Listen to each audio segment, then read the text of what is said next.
Digital education में आपका स्वागत है। मैं हूं विनोद मिया। आज हम डिस्कस करने वाले हैं आर्थर लुईस के बहुत ही प्रसिद्ध सिद्धांत, जिसका नाम है श्रम की असीमित पूर्ति का सिद्धांत। तो सिद्धांत के आगे लुईस लिखा है। तो इस सिद्धांत का जो विकास किया था, जो प्रतिपादन किया था, वो आर्थर लुईस के द्वारा किया गया था। तो लुईस एक इकोनॉमिस्ट था, एक अर्थशास्त्री था, और उसने जो यह सिद्धांत दिया श्रम की असीमित पूर्ति का, यह सिद्धांत उसने दिया अल्प विकसित देशों के लिए, अंडर डेवलप्ड कंट्रियों के लिए उसने यह सिद्धांत दिया और यह बतलाया कि ये देश आर्थिक विकास किस प्रकार से कर सकते हैं, यह अल्प विकसित अवस्था से बाहर कैसे निकल सकते हैं। तो कुल मिलाकर यह आर्थिक विकास का एक मॉडल है। और यह जो मॉडल उसने दिया था 1954 में दिया था, 1954 में उसने यह मॉडल दिया था कि जो अल्प विकसित देश हैं और जहां पर क्या है, असीमित पूर्ति है, किसकी, श्रमिकों की, बहुत ज्यादा लेबर है, ज्यादा पॉपुलेशन है, तो वो देश किस प्रकार से तरक्की कर सकते हैं, किस प्रकार से विकास कर सकते हैं। तो उसी सिद्धांत में उसने क्या कहा, क्या उसने बतलाया सिद्धांत में, उसने सबसे पहले माना कि अल्प विकसित देशों में जो अर्थव्यवस्था होती है वो दो क्षेत्रीय होती है। तो कुल मिलाकर उसका जो मॉडल है वह है द्विक्षेत्रीय मॉडल, टू सेक्टर मॉडल। पहला उसने क्या कहा कि पहला क्षेत्र है निर्वाह क्षेत्र। पहला क्षेत्र कौन सा है, निर्वाह क्षेत्र, जिसे कहते हैं कृषि क्षेत्र। कृषि क्षेत्र को ही निर्वाह क्षेत्र कहते हैं। दूसरा क्षेत्र उसने बतलाया पूंजीवादी क्षेत्र। पूंजीवादी क्षेत्र को निर्माण क्षेत्र भी कह सकते हैं या इसको हम उद्योग क्षेत्र भी कह सकते हैं। तो इस प्रकार से उसने अल्प विकसित अर्थव्यवस्था वाले देशों के लिए जो मॉडल प्रस्तुत किया, तो उसने अपने मॉडल में उन देशों में दो क्षेत्रों की व्याख्या की या दो क्षेत्र बतलाए। एक बताया निर्वाह क्षेत्र, जिसको कृषि क्षेत्र कहते हैं, और दूसरा पूंजीवादी क्षेत्र, जिसे निर्माण क्षेत्र या उद्योग क्षेत्र कहते हैं। अल्प विकसित देशों में निर्वाह मजदूरी पर असीमित श्रम उपलब्ध होता है। क्या कहा आर्थर लुईस ने, आर्थर लुईस ने यह बोला कि जो अल्प विकसित देश हैं, जैसे भारत है, इंडोनेशिया है, अफ्रीका के देश हैं, दक्षिणी अमेरिका के देश हैं, ठीक है, एशिया के बहुत सारे देश हैं, क्योंकि सिद्धांत है 1954 का, 1954 का। तो उसने क्या कहा, ये मोटे मोटे या मुख्य मुख्य जो पॉइंट हैं ये मेरे यहां पर लिखे हुए हैं। तो उसने कहा कि अल्प विकसित देशों में निर्वाह मजदूरी पर, निर्वाह मजदूरी का अर्थ है कि बहुत कम मजदूरी या 2 जून की रोटी जुटा सकता है, सुबह शाम की रोटी जुटा सकता है, ऐसी मजदूरी पर असीमित श्रम उपलब्ध होता है, अर्थात बहुत ज्यादा लेबर होती है, काम करने के लिए तैयार होती है। ओके। दूसरा है निर्वाह मजदूरी पर श्रम की पूर्ति पूर्णतः लोचदार होती है। किस पर, निर्वाह मजदूरी पर, अर्थात न्यूनतम मजदूरी, जिस पर आदमी को लगता है कि मजदूरी मुझे कर लेनी चाहिए, नहीं तो मैं मर जाऊंगा, ठीक है, कम से कम यहां पर भोजन तो मिल रहा है। तो यहां पर श्रम की पूर्ति क्या बतलाया उसने, पूर्णतः लोचदार होती है, ठीक है, श्रम की कोई कमी नहीं है, श्रम की कोई कमी नहीं है। माना अगर 10 रुपए वेज रेट है, 10 रुपए की मजदूरी है, तो आपको अथाह श्रमिक यहां पर मिल जाएंगे, ये बात इसमें आ रही है। तो इसको याद करना है कि निर्वाह मजदूरी पर श्रम की पूर्ति पूर्णतः लोचदार होती है, ठीक है। और अल्प विकसित देशों में निर्वाह मजदूरी पर, निर्वाह मजदूरी अर्थात जीवन निर्वाह के लिए जितना कम से कम पैसा चाहिए, उस पैसे की दर पर असीमित श्रम उपलब्ध होता है। बहुत सारे लोग उपलब्ध हो जाते हैं, लेबर की कोई कमी नहीं होती है। आगे उसने क्या कहा कि इन देशों में जनसंख्या अधिक होती है। भाई श्रम की असीमित पूर्ति क्यों है, ज्यादा श्रम, ज्यादा लेबर क्यों मिल रही है, क्योंकि इन देशों की पॉपुलेशन बहुत ज्यादा है, ठीक है, जिस कारण मजदूर निम्न मजदूरी की दर पर काम करने के लिए मिल जाते हैं। श्रम की असीमित पूर्ति है, जब श्रम की पूर्ति क्या है, बहुत ज्यादा है, और डिमांड क्या है, बहुत कम है, मांग कम है और पूर्ति ज्यादा है, तो तब ऐसी स्थिति में मजदूरी की दर क्या होती है, बहुत कम हो जाती है, घट जाती है। तो जनसंख्या अधिक होने के कारण यहां के लोग बहुत कम मजदूरी पर भी काम करने के लिए तैयार हो जाते हैं या काम करने के लिए मिल जाते हैं। सबसे मुख्य समस्या जो है वो है अधिक जनसंख्या की या अत्यधिक जनसंख्या होने के कारण। आगे बताता है कि अधिकांश लोग कृषि कार्य करते हैं। अल्प विकसित देशों के लोग क्या करते हैं, कृषि में लगे होते हैं, खेती बाड़ी का काम करते हैं। लेकिन आगे क्या कह रहा है, कृषि पर जनसंख्या का भार अत्यधिक होता है, यानी कि जितने लोग कृषि में काम करने के लिए चाहिए, खेती बाड़ी में काम करने के लिए चाहिए, उससे अधिक लोग खेतों में काम पर लगे रहते हैं, जिससे क्या होता है, कृषि में छिपी या अदृश्य बेरोजगारी पाई जाती है। छिपी या अदृश्य बेरोजगारी पाई जाती है। श्रमिकों की सीमांत उत्पादकता कभी कभी तो शून्य या ऋणात्मक भी हो जाती है। यहाँ पे कुछ बातें आ रही हैं कि जनसंख्या अधिक होने के कारण क्या मिलती है, कृषि में छिपी बेरोजगारी, अदृश्य बेरोजगारी। अब ये अदृश्य बेरोजगारी क्या होती है, छिपी बेरोजगारी क्या होती है, तो यहां पर लिखा है श्रमिकों की सीमांत उत्पादकता कभी कभी तो शून्य या ऋणात्मक होती है। अर्थात जब श्रमिक की सीमांत उत्पादकता शून्य होती है, अर्थात वो खेत में काम कर रहा है लेकिन उत्पादन में उसका कोई हाथ नहीं होता है, यदि उसको जहां पर वो काम पे लगा है उसको हटा भी दिया जाए तो उत्पादन उतना ही होता है। तो ऐसे में केवल बाहर से दिखाई देता है काम पर लगा हुआ है लेकिन उत्पादन कुछ नहीं करता है, तो ऐसी स्थिति कहलाती है छिपी बेरोजगारी या अदृश्य बेरोजगारी की। ठीक है, तो जब छिपी या अदृश्य बेरोजगारी होती है तो जो श्रमिक है, जो लेबर है, जो काम कर रहा है आदमी, उसकी सीमांत उत्पादकता शून्य होती है। तो इसने क्या कहा, कभी कभी तो क्या जाती है, शून्य तो बोला ही लेकिन निगेटिव भी चली जाती है। ठीक है जी, अब इसको हम कैसे समझेंगे, यहां पर देखें, एक खेत है, ये माना बात, ठीक है जी, ये बॉक्स है, एक खेत है और इसमें श्रमिक लगे हैं 100। कितने लोग काम कर रहे हैं इस खेत में, 100 लोग काम कर रहे हैं और इनका उत्पादन है 500 क्विंटल।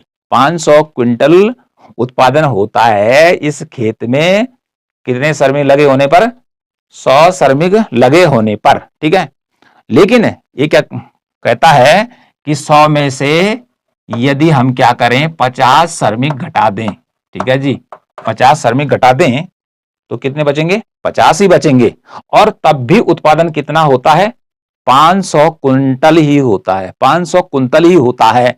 तो इसका मीनिंग क्या हो गया कि जो 50 लोग इसमें लगे हुए थे फालतू, ठीक है, वो क्या थे, वह छिपी बेरोजगारी के उदाहरण है। उनकी उत्पादकता कुछ नहीं है क्योंकि उनके हटाने से या उनको घटाने से उत्पादन पर कोई असर नहीं पड़ा। 100 पर भी उत्पादन कितना था, 500 क्विंटल। इस खेत की बात कर रहा हूं मैं। उसके बाद क्या हुआ कि 100 में से 50 लोगों को हटा दिया, उत्पादन कितना हुआ, 500 क्विंटल। तो इसका मीनिंग क्या हुआ, जो 50 लोग अतिरिक्त लगे हुए थे, फालतू लगे हुए थे, उनका उत्पादन में कोई हिस्सा नहीं है। तो यही कहलाता है अदृश्य या छिपी बेरोजगारी। यह कहां देखने को मिलता है, यह मिलता है अल्प विकसित देशों में, अंडर डेवलप्ड कंट्रीज में। तो भाई अब क्या करना है, विकास कैसे किया जाए, तो उसने कहा कि जो यहां पर अतिरिक्त श्रम है उसको यहां से हटाकर यदि दूसरी जगह लगा दिया जाए तो ये देश विकास कर सकते हैं। तो कुल मिलाकर जो कृषि में अतिरिक्त लोग लगे हैं, यदि इन लोगों को दूसरी जगह शिफ्ट कर दिया जाए, उसको वहां रोजगार दिया जाए, तो अल्प विकसित देश विकास कर लेंगे। तो कुल मिलाकर जो आर्थर लुईस था, जो ये अतिरिक्त श्रम की बात यहां पर आ रही है, उसने कहा कि यह अल्प विकसित देशों के लिए एक अपॉर्चुनिटी है, एक क्या है, अवसर है। तो इस अवसर को लाभ में बदला जा सकता है। तो इसको लाभ को कैसे बदलना है उसने, क्योंकि अभी जो मैं चर्चा कर रहा था, ये टोटल जो चर्चा हो रही थी, पॉइंट जो हमने लिखे हुए हैं, ये कृषि क्षेत्र के बारे में है, जिसको कि निर्वाह क्षेत्र कहते हैं। यह उसके मॉडल का पहला क्षेत्र है। ठीक है, अब उसने दूसरे क्षेत्र की बात की, पूंजीवादी क्षेत्र की। अब पूंजीवादी क्षेत्र में क्या बोला उसने कि चालू मजदूरी पर अतिरिक्त श्रम शक्ति को हटाकर पूंजीवादी क्षेत्र में लगाकर नए उद्योग धंधे स्थापित किए जा सकते हैं या वर्तमान उद्योग धंधों का विस्तार किया जा सकता है। तो वो क्या कह रहा है कि जो चालू मजदूरी है, चालू मजदूरी का अर्थ है कि जो यहां मजदूरी उसको मिल रही है, कृषि या खेती बाड़ी में काम करने पर मजदूरों को जो मजदूरी मिल रही है, माना कि मजदूरी मिल रही है 5 रुपया, ठीक है जी, और जो फालतू मजदूर हैं, ठीक है जी, उनको क्या करना है, उनको पूंजीवादी क्षेत्र में काम पर लगाना है। अर्थात उद्योग धंधों अर्थात कृषि क्षेत्र से लोगों को हटाकर उद्योगों में काम पर लगाना है, तो इसके लिए क्या करना पड़ेगा भाई? फैक्ट्री लगानी पड़ेगी, प्लांट लगाने पड़ेंगे, ठीक है। नए नए जो रोडें हैं, सड़कें हैं, अन्य जो अस्थायी संपत्तियां हैं, उनकी स्थापना करनी पड़ेगी, ठीक है। तो तभी जाके कृषि क्षेत्र से उठकर लोग दूसरे क्षेत्र में आएंगे। तो कहा जा रहा है कि यदि 5 रुपए की मजदूरी आपको निर्वाह क्षेत्र में या कृषि क्षेत्र में मिल रही है, लेकिन वहां पर श्रम ज्यादा लगा हुआ है, तो उस श्रम को वहां से हटाकर यहां उद्योग धंधों में लगाना है। तो उद्योग धंधे वाले क्षेत्र को उसने कहा पूंजीवादी क्षेत्र, क्योंकि उद्योग धंधों को लगाने के लिए क्या चाहिए? ज्यादा पूंजी की जरूरत पड़ती है। डैम बनाना है भाई, डैम बन रहा है तो अरबों रुपए का बन रहा है, तो इधर के लोग इधर शिफ्ट होंगे, इधर काम पे लग जाएंगे, जहां क्या बन रहा है? डैम बन रहा है। यदि रेल मार्ग का निर्माण हो रहा है तो रेल मार्ग में काम करेंगे, ठीक है। रेलों का जहां विकास हो रहा है या विस्तार हो रहा है वहां काम करेंगे, जहां रोड बन रही है तो वहां काम करेंगे। तो इस प्रकार से पूंजीवादी क्षेत्र है औद्योगिक क्षेत्र, उद्योग क्षेत्र, तो उनको यहां लगाना है। लेकिन यहां पे चालू मजदूरी की बात कर दी। चालू मजदूरी वो मजदूरी है जो उनको कृषि क्षेत्र में, जीवन निर्वाह क्षेत्र में मिल रही है। यदि उनको हटाकर यहां लगा दिया जाए तो क्या होगा?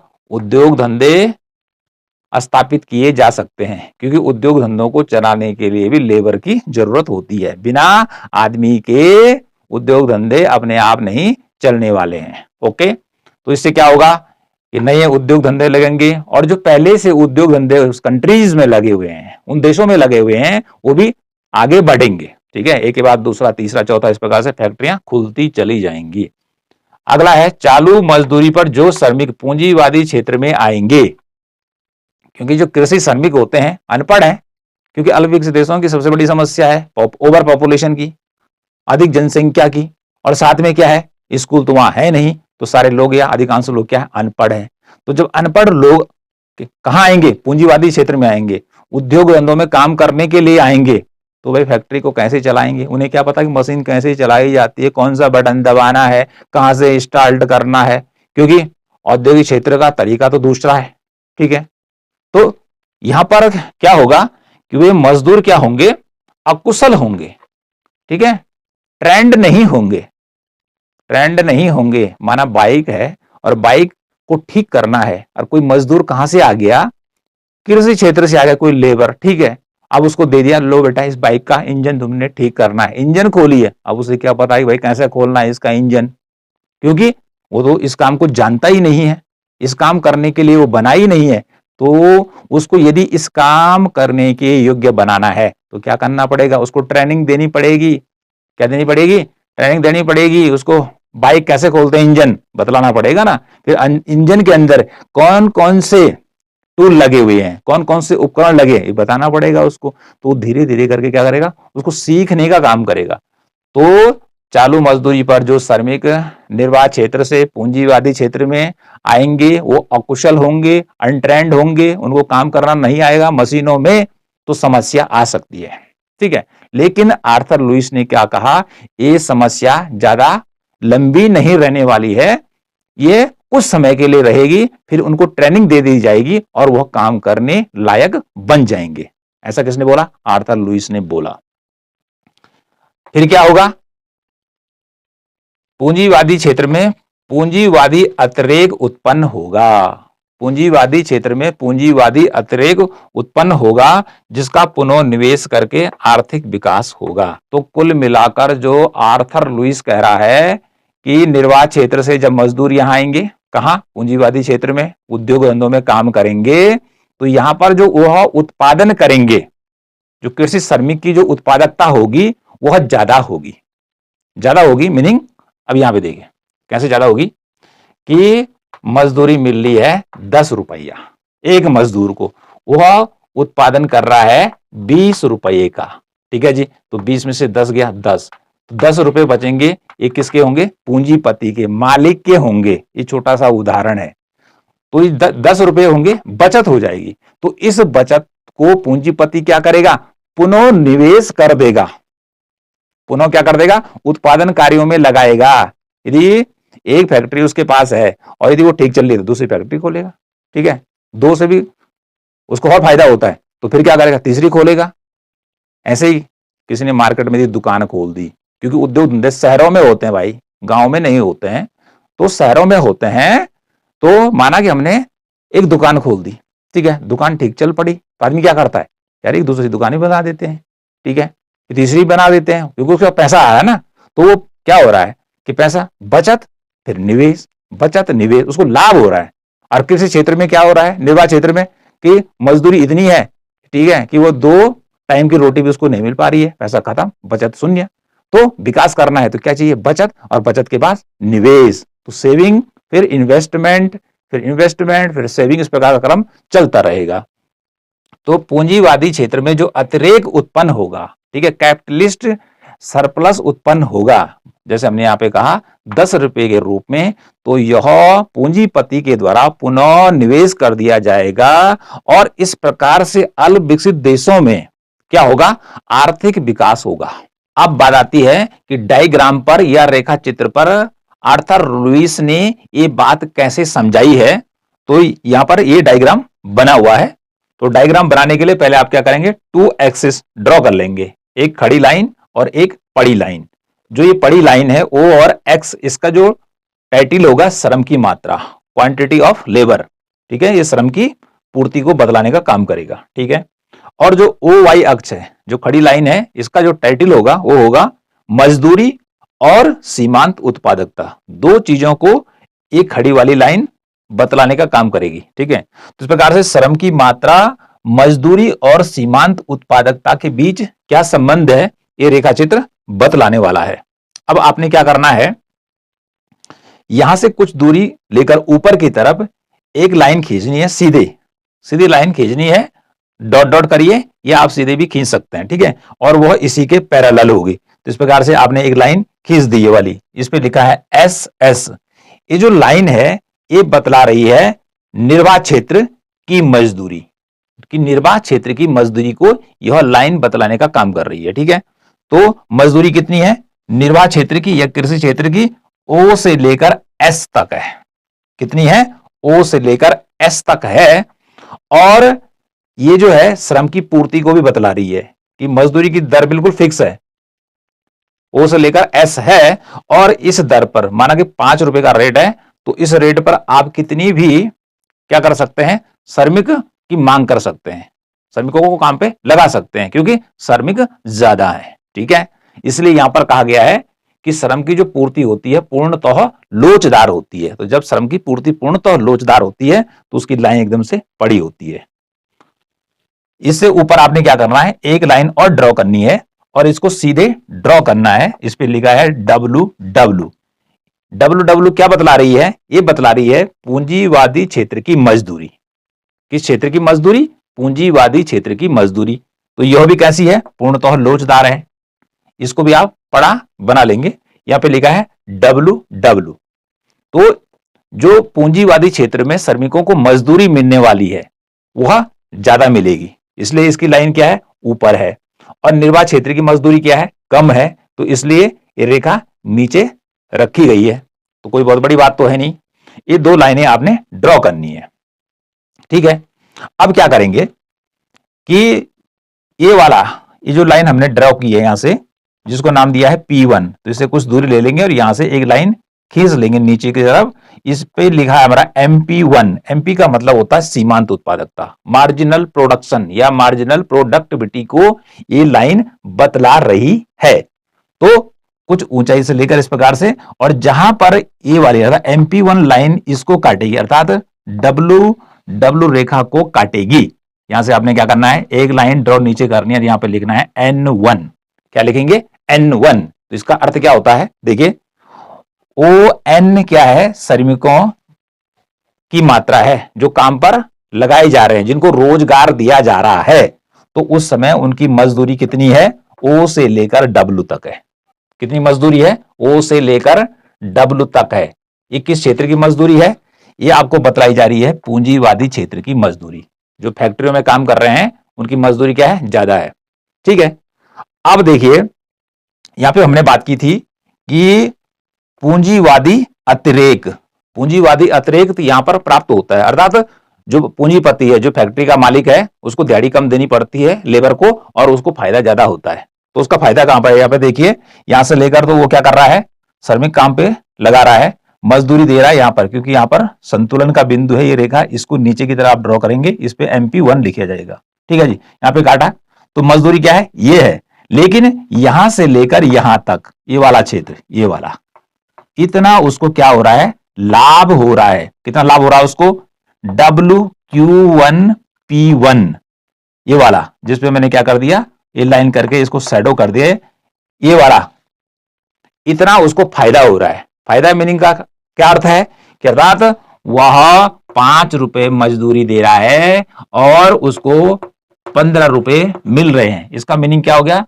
15 में से 5 घटा दीजिए तो उसको 10 रुपए का बेनिफिट हो रहा है, क्योंकि मजदूरी तो इतनी देनी पड़ रही है। ठीक है, और सीमांत उत्पादकता क्या है, इतना है, W से लेकर P1 इसके अंदर है। ठीक है, उत्पादन ज्यादा है, फैक्ट्री मालिक को उत्पादन ज्यादा दिया जा रहा है, वो उत्पादन ज्यादा में बिक रहा है, जबकि श्रमिक की मजदूरी, कितने श्रमिकों की मजदूरी, ON श्रमिकों की मजदूरी कितनी है, OW है। ठीक है जी, जबकि लाभ कितना है, W, उसके बाद Q1 P1, इतना उसको फायदा हो रहा है। ठीक है, अब क्या करेगा, जब ये अतिरेक उत्पन्न हो रहा है, जब उसको लाभ हो रहा है, फैक्ट्री मालिक को पूंजीवादी क्षेत्र में जब लाभ हो रहा है, तो क्या करेगा वो, यहाँ पे उसको बचत हो रही है, तो इस बचत को क्या करेगा, पुनः निवेश करेगा। क्या करेगा, पुनः निवेश करेगा। तो पुनः निवेश करने के बाद क्या होगा, फिर अतिरिक्त श्रम की क्या होगी, मांग की जाएगी, अतिरिक्त लेबर की लोगों को काम पर लगाने की और डिमांड करेगा। तो फिर क्या होगा, देखिए यहां से कुछ ऊपर लेके आपने, ये तो हो गया P1, फिर आप यहां से P2 वाली लाइन यहां से ड्रॉ करेंगे नीचे इधर की तरफ, ये MP2 होगी और यह WW लाइन को कहां पर क्रॉस कर रही है, यहां पर Q2 पॉइंट पर क्या कर रही है, क्रॉस कर रही है, जहां पर कि क्या हो रहा है, O से लेकर N2 मजदूरों को मजदूरी दी जा रही है पूंजीवादी क्षेत्र की। पूरा जो चर्चा हो रही है वो पूंजीवादी क्षेत्र की हो रही है। ठीक है जी, तो यहां तक तो उसको मजदूरी मिल रही है, लेकिन ये वाला जो क्षेत्र है, ये वाला, ठीक है जी, इतना उसको क्या हो रहा है, फायदा हो रहा है, बचत हो रही है। तो उसने पहली बचत का इस्तेमाल क्या किया, उसने पुनः उसको निवेश किया। ठीक है जी, इसलिए जो मार्जिनल प्रोडक्टिविटी का या सीमांत उत्पादकता का जो वक्र है, वह इधर की तरफ क्या हो गया, दाएं हाथ की तरफ शिफ्ट हो गया। ठीक है, तो जो क्या बतला रहा है कि भाई पहला तो यहां तक इतने लोगों को रोजगार मिल रहा था, अब इतने लोगों को रोजगार मिल रहा है। ठीक है जी, तो क्या हो रहा है, इधर की बचत का फिर निवेश हो गया। ओके जी, फिर यहां पर क्या हो रहा है, फिर MP3 के द्वारा दिखाया जा रहा है कि फिर P3 लाइन यहां से आप यहां से करेंगे इसको। ठीक है, और यहां पर काटेगी तो इतनी मजदूरी मिल रही है, लेकिन इतना ऊपर का उसको क्या मिल रहा है, पूंजीपति को लाभ मिल रहा है। तो ठीक है, तो वो कितने श्रमिकों को काम देगा, अब वह इतनी लेबर को अतिरिक्त काम देगा। और ये लेबर कहां से आएगी, ये लेबर आएगी निर्वाह क्षेत्र से। निर्वाह क्षेत्र में जो अतिरिक्त लोग लगे हुए थे, जो फालतू लोग लगे हुए थे, जिनके द्वारा किसी भी प्रकार का प्रोडक्शन नहीं हो रहा था, वो लोग इस क्षेत्र में, पूंजीवादी क्षेत्र फैक्ट्रियों में काम करने के लिए आएंगे। तो पूंजीपति को जो लाभ हो रहा है, जो अतिरेक उसको मिल रहा है, ठीक है, जो बचत हो रहा है, वो बार बार क्या कर रहा है, उसको निवेश कर रहा है। ठीक है, फिर बचत हो रही है, फिर निवेश, फिर बचत, फिर निवेश। तो इस प्रकार से ये Q से Q2 Q3 इस प्रकार से आगे की तरफ चलता चला जाएगा। और ये क्रम कब तक चलता रहेगा, जब तक कि इधर निर्वाह क्षेत्र में यहां पर जो श्रमिक काम कर रहे हैं OS मजदूरी की दर पर, ठीक है, यहां से यहां पर जो अतिरिक्त श्रम है, जो एक्स्ट्रा मजदूर हैं, ठीक है, जब तक कि सबको काम नहीं मिल जाता है, ठीक है, तब तक ये क्या होगा, ये क्रम आगे की ओर चलता रहेगा। पूंजीवादी क्षेत्र में पूंजीपति क्या करेंगे, जो अतिरेक, पूंजीवादी अतिरेक या सरप्लस या बचत उनको प्राप्त हो रही, जो लाभ उनको हो रहा है, उसको वह इन्वेस्ट करेंगे, उसका निवेश करेंगे। ठीक है, फिर निवेश करने से क्या होगा, अतिरिक्त लोगों को काम मिलेगा। ठीक है, फिर उनको फायदा होगा, फिर अतिरिक्त मिलेगा। तो ये क्रम तब तक चलता रहेगा जब तक कि सभी लोगों को काम नहीं मिल जाता है। ओके, तो इस प्रकार से क्या कहा आर्थर लुईस ने कि जो श्रम शक्ति अतिरिक्त है अल्प विकसित देशों में, जो फालतू लोग काम कर रहे हैं, दिखाई तो दे रहे काम कर रहे हैं लेकिन फालतू है। ठीक है, दुकान में 4 लोग चाहिए, वहां ठीक है 15 घुसा रखे हैं, काम कुछ नहीं है उनका, उनको हटा भी दो तो कोई फर्क नहीं पड़ रहा है प्रोडक्शन पे। खेतीबाड़ी में 50 लोग लगे हुए हैं, काम पर चाहिए थे 10 लोग, वो इतने लोग लगे, बाकी को हटा दीजिए, कोई फर्क नहीं पड़ रहा है। तो उसने विकास का मार्ग ढूंढा कि इन श्रमिकों को भाई क्या करना है, हमने कृषि से हटाकर दूसरे सेक्टर में काम देना है, इनको पूंजीवादी क्षेत्र में या उद्योग धंधों में काम लगाना है, उद्योग धंधों की स्थापना करना पड़ेगा।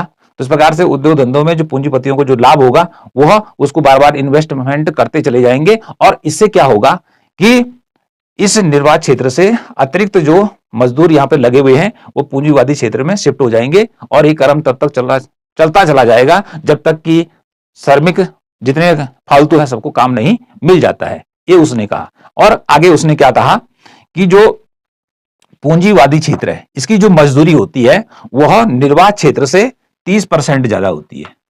ठीक है जी, कितने 30% ज्यादा होती है। पूंजीवादी क्षेत्र में जो मजदूर काम करते हैं उनकी मजदूरी 30% ज्यादा होती है, उनकी तनख्वाह, उनका पेमेंट 30% ज्यादा होता है। माना कि इस क्षेत्र में SO से लेकर S तक खेतीबाड़ी में उनको मजदूरी मिल रही है 100 रुपया, तो यहां 30% का मीनिंग हो गया कि 30 रुपए बढ़ जाएगा, तो 130 रुपए की मजदूरी उनको यहां मिलेगी।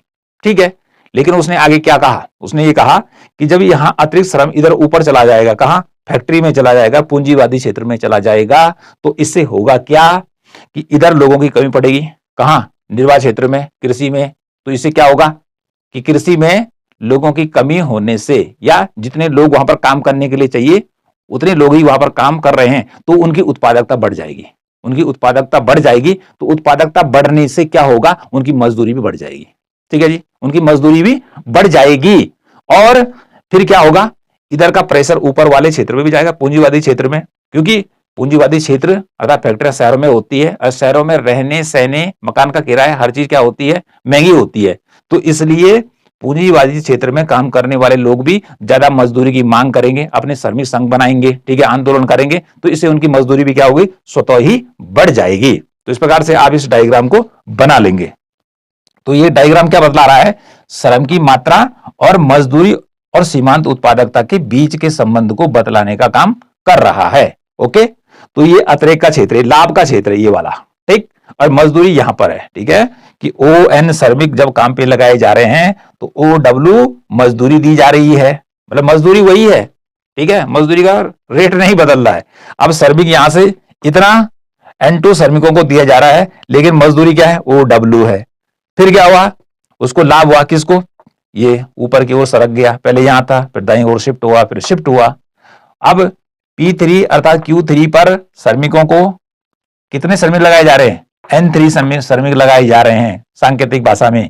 ठीक है जी, तो मजदूरी कितनी है, OWE है, जबकि उसका लाभ क्या हो रहा है, पहले यहां था, फिर बढ़ रहा है, बढ़ रहा है। तो इसीलिए जो पूंजीपति है वो बार बार क्या कर रहा है, इन्वेस्टमेंट कर रहा है, उसको फायदा हो रहा है, उस लाभ को क्या कर रहा है, या जो बचत है उस को विनियोग कर रहा है, निवेश कर रहा है। तो इस प्रकार से अल्प विकसित देश आर्थिक विकास कर सकते हैं। तो कुल मिलाकर आर्थिक लुईस ने क्या कहा कि जो अल्प विकसित देश है उन देशों की जनसंख्या बहुत ज्यादा होती है और अधिकांश लोग खेतीबाड़ी में लगे होते हैं। खेतीबाड़ी में इतने लोग लगे होते हैं जितनी वहां पर जरूरत नहीं होती है, और जरूरत से ज्यादा लोग जब वहां पर काम पे लगे होते हैं तो वो देश विकास नहीं कर पाते हैं। ऐसी स्थिति में इन देशों के विकास के लिए जरूरी है कि यहाँ पर उद्योग धंधों का विकास किया जाए। यहाँ पर फैक्ट्रियां लगेंगी तो लोग कृषि क्षेत्र से हटकर उद्योग धंधों में काम करने के लिए आएंगे, फैक्ट्रियों में काम करने के लिए आएंगे, और फैक्ट्रियों की जो मजदूरी होगी वो निर्वात क्षेत्र से 30% ज्यादा होगी, तो इससे इनको लाभ होगा। ठीक है, तो जो पूंजीपति वर्ग है उसको जैसे जैसे फायदा होता चला जाएगा, ठीक है, वैसे वैसे वो ज्यादा लेबर को काम देता चला जाएगा, और जब तक सभी लोगों को काम नहीं मिल जाता है तब तक क्या होगा, बचत निवेश का क्रम चलता रहेगा। इस प्रकार से जो अल्प विकसित देश है वह विकास कर सकते हैं। इस प्रकार से ये रहा हमारा लुईस का श्रम की असीमित पूर्ति का सिद्धांत। तो इस सिद्धांत क्या कह रहा है, ये सिद्धांत यदि हम संक्षेप में देखें तो आर्थर लुईस ने देखा कि अल्प विकसित देशों की सबसे बड़ी जो समस्या है वो है ओवर पॉपुलेशन की। बहुत ज्यादा जनसंख्या यहाँ पर रहती है और आदमी को काम नहीं मिलता है, और जो काम रहता है उसको खेतीबाड़ी में लगा रहता है, क्योंकि एक परिवार में बहुत सारे बच्चे होते हैं। ठीक है जी, वो सब काम में लगे हैं, लेकिन 2 टाइम की रोटी उनको मिल नहीं पाती है। तो उसने फिर सोचा कि किस प्रकार से ये देश विकास कर सकते हैं। तो उसने कहा कि जो यहाँ अतिरिक्त जो फालतू लोग हैं कृषि में लगे हुए हैं, इन लोगों को यहाँ से हटाकर यदि उन देशों में फैक्ट्रियां लगाई जाए तो देश विकास कर सकता है, क्योंकि फैक्ट्री में लोग काम करेंगे तो श्रम शक्ति कहां से, अतिरिक्त जो फालतू लोग हैं वो कृषि से हटकर जो फालतू घरों में बैठे हुए हैं, ठीक है, वो उद्योग धंधों में जाएंगे, शहरों में जाएंगे, वहां काम करेंगे, और जब वहां काम करेंगे तो जो फैक्ट्री का मालिक है उसको लाभ होगा, उसको अतिरिक्त प्राप्त होगा, सरप्लस प्राप्त होगा, तो वो उस पैसे को क्या करेगा, बार बार इन्वेस्टमेंट करता चला जाएगा। और इस प्रकार से एक क्रम तब तक चलता रहेगा जब तक कि अल्प विकसित देशों में सभी लोगों को रोजगार नहीं मिल जाता है। और इस प्रकार से ये जो देश है, अर्थात जो अल्प विकसित देश है, वो आर्थिक विकास करेंगे। तो कुल मिलाकर जो लुईस का असीमित श्रम की पूर्ति का सिद्धांत है, ये आर्थिक विकास का मॉडल है और ये बतलाता है कि जो अल्प विकसित देश हैं वो किस प्रकार से अपना विकास कर सकते हैं।